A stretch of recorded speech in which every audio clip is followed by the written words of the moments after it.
Hello mga Mima! So back to topic tayo, yung affiliate marketing. Kung tatanungin nyo ko kung saan ba mas madali na mag-register, yung hassle-free ba, yung mga requirements, ang sagot ko dyan is either TikTok or Shopee. Lazada kasi ngayong 2025, ni-require nila yung BIR registration. So dapat makapag-submit ka ng BIR Form 2303 para makasahod ka. Maliban sa official receipts na kailangan mong isubmit sa kanila, syempre kung BIR registered ka, dapat every quarter and annually makapag-file ka ng tax return. So kung hassle-free ang pag-uusapan, definitely last option ang Lazada. Sa TikTok naman, ang requirements ay dalawa lang.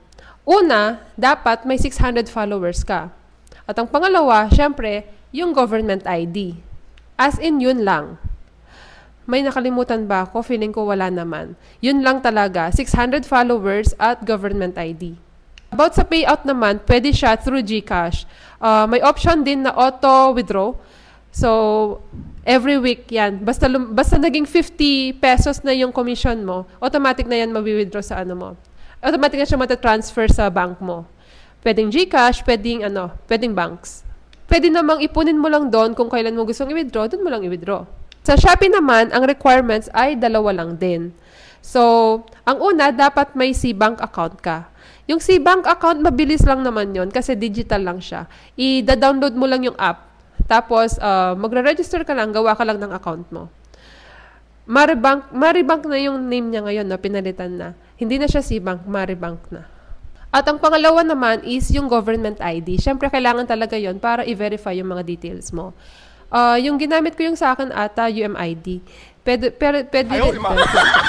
matagal nga lang yung pag-approve ng payment setting sa Shopee. Siguro umaabot ng almost a month. Pero kahit hindi pa approve yung payment setting mo pwede ka na mag-promote ng mga items. Kaya lang, hindi ka pa makakasahod, syempre. Dapat ma-approve muna yung payment settings mo.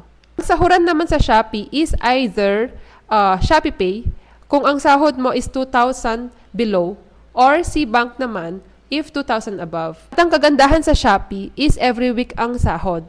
At wala din siyang minimum.